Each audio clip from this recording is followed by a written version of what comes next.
This video is brought to you by IXL, used by millions of students worldwide to get ahead in math, English, and more. Hi, students. Today, we're going to practice multiplication facts. Are you ready? Let's begin with an example. What is 2 times 3? We can solve this multiplication problem using an array. This array shows 2 times 3 because there are 2 rows of 3 dots. Let's count the dots. 1, 2, 3, 4, 5, 6.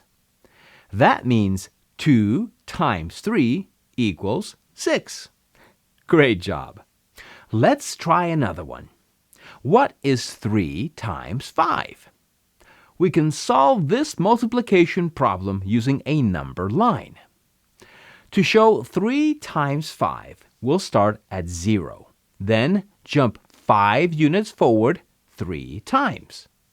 5, 10, 15. We ended at 15. That means 3 times 5 equals 15. Awesome. Let's try one more example. What is 4 times 4?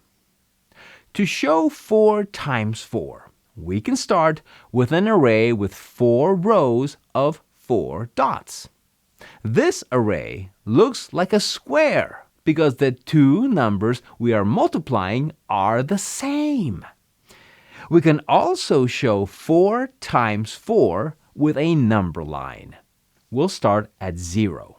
We'll jump 4 units forward 4 times. 4, 8, 12, 16. We ended at 16.